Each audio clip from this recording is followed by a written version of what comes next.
ಉಡುಪಿಯ ಸಂತಕಟ್ಟೆ ಕೆಜಿ ರಸ್ತೆಯ ರಾಷ್ಟ್ರೀಯ ಹೆದ್ದಾರಿಯಲ್ಲಿ ಹಿಂದುಳಿದ ವರ್ಗಗಳ ಮತ್ತು ಕಲ್ಯಾಣ ಇಲಾಖೆಗಳ ಸಚಿವ ಕೋಟಾ ಶ್ರೀನಿವಾಸ ಪೂಜಾರಿಯವರ ಎಸ್ಕರ್ಟ್ ವಾಹನ ಅಪಘಾತಕ್ಕೆ ಒಳಗಾಗಿದ್ದು ಕಾರ್ನಲ್ಲಿ ಇದ್ದವರು ಅಪಾಯದಿಂದ ಪಾರಾಗಿದ್ದಾರೆ.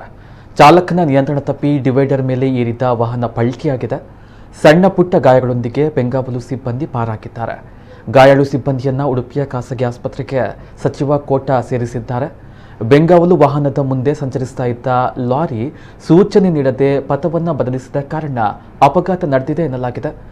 ಅದೃಷ್ಟವಶಾತ್ ಅಪಾಯದಿಂದ ಸಿಬ್ಬಂದಿ ಪಾರಾಗಿದ್ದಾರೆ. ಬೆಂಗಾವಲು ಸಿಬ್ಬಂದಿ ಗಣೇಶ್ ಆಳ್ವರಿಗೆ ಸಣ್ಣ ಪುಟ್ಟ ಗಾಯಗಳಾಗಿವೆ.